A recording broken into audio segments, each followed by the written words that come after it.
یہ کیمرے کی فوٹیج جو ہے بہت ہی امپورٹنٹ ہے، جو کہ ابھی تک سامنے نہیں لائی گئی ہے، جسے یہ بھی نریٹ کیا جا رہا ہے کہ یہ کسی دربار میں آیا تھا جو کہ چڑیا گھر کے اندر موجود تھا، لیکن ہمارے ذرائع بتا رہے ہیں کہ ایسا نہیں تھا۔ اب وہ جو 2 لوگ جن کے ساتھ یہ روانہ ہوا تھا اور یہ بہاولپور پہنچا تھا، اور بہاولپور میں اس چڑیا گھر کے اندر بھی وہ ان 2 لوگوں کے ساتھ آیا تھا، تو کیا یہ سب کے سب لوگ بقول انتظامیہ کے جو کہتے ہیں کہ چونکہ گیٹ کے کیمراز ویسے بھی کام نہیں کر رہے تھے، جو ایک آدھ کیمرہ ہے وہ بتاتا ہے کہ گیٹ کے ذریعے اندر داخل نہیں ہوئے، تو کیا سب کے سب وہاں پر دیوار پھلانگ کر اندر داخل ہوئے؟ یہ تمام چیزیں جو ہے یہ بڑی مشکوک ہیں اور ان کو بھی کلیئر ہونا باقی ضرور ہے، لیکن ابھی تک جو ڈیٹیلز پوسٹ مارٹم رپورٹ سے ملتی ہیں وہ یہ ہے کہ جس وقت یہ پنجرے کے اندر گرا تھا تو اس وقت یہ زندہ تھا۔ اس حد تک یہ کیس جو ہے یہ بالکل اب کلیئر ہے اور وداؤٹ اینی ڈاؤٹس ہے۔ البتہ مزید جو ڈیٹیلز اس کیس پہ آئیں گے آپ کے ساتھ شیئر کروں گے۔ اب دوسرے کیس کی طرف آ جاتے ہیں، مظفر گڑھ، جہاں پر اس شخص نے 2 بچوں کو کاٹ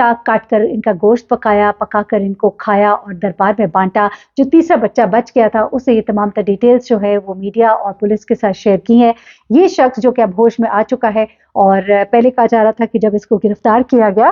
تو یہ بے ہوش ہو گیا تھا اور اس کے بعد یہ مسلسل ہاسپٹل میں تھا، اور جب بھی اس کو تفتیش پولیس کرنے لگتی تھی تو یہ دوبارہ بے ہوش ہو جاتا تھا، لیکن اب پولیس نے اپنے طریقے سے اسے جب پوچھ گچھ شروع کی ہے تو اس نے کچھ چیزیں جو ہے وہ سامنے لائی ہے۔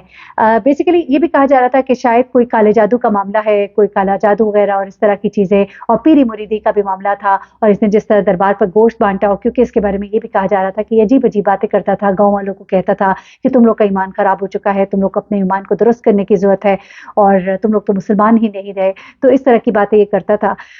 تو لوگ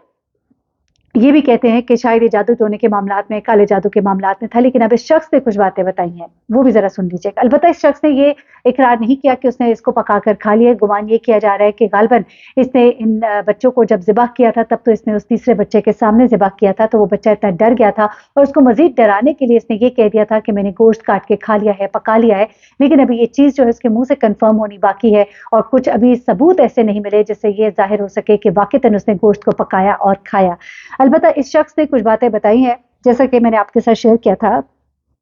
کہ یہ شخص جو ہے اس کی اپنی بیوی سے ناراضگی ہو گئی تھی۔ اس کی بیوی جو ہے اس کو 3 سال پہلے چھوڑ کر اپنے بچوں کے ساتھ اپنے گھر چلی گئی تھی، اپنے ماں باپ کے گھر چلی گئی تھی۔ اب اس نے یہ بتایا، بیسیکلی یہ جو اس کی بیوی ہے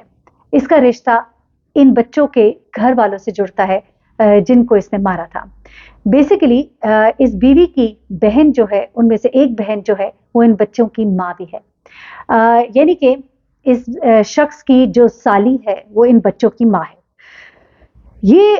شخص جو ہے یہ کلیم کرتا ہے کہ میرے بچے جو ہیں وہ چونکہ جا چکے تھے اور میری بیوی جو ہے وہ واپس نہیں آ رہی تھی، اس کی بیوی نے اس کے اوپر نان نفقے کا مقدمہ بھی کر رکھا تھا اور خلا کے لیے کیس بھی کر رکھا تھا، کیونکہ شخص کی عادتیں اور حرکتیں کچھ ایسی تھی کہ اس کی بیوی کا اس کے ساتھ گزارا نہیں تھا۔ تو اس نے کیا کیا کہ جب اس نے دیکھا کہ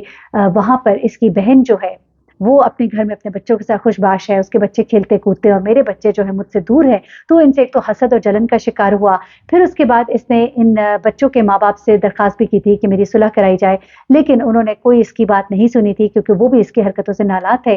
تو انہوں نے جب اس کی کوئی مدد نہیں کی تو اس نے اس چیز کی بھی رنجش اپنے دل میں رکھی۔ پھر تیسری بات جو ہے، اس کو یہ شک تھا کہ میری بیوی کے واپس نہ آنے کی وجہ جو ہے میری سالی ہے، یعنی کہ ان بچوں کی ماں ہے۔ ان بچوں کی ماں جو ہے وہ میری بیوی کو منع کرتی ہے کہ تم اپنے شوہر کے پاس واپس نہ جاؤ، اور اس شک کی وجہ سے وہ ان سب کے بہت خلاف ہو گیا تھا اور اس نے ان سے بدلہ لینے کی ٹھانی، اور اس طرح سے اس نے ان بچوں کو اٹھایا اور پھر انہوں نے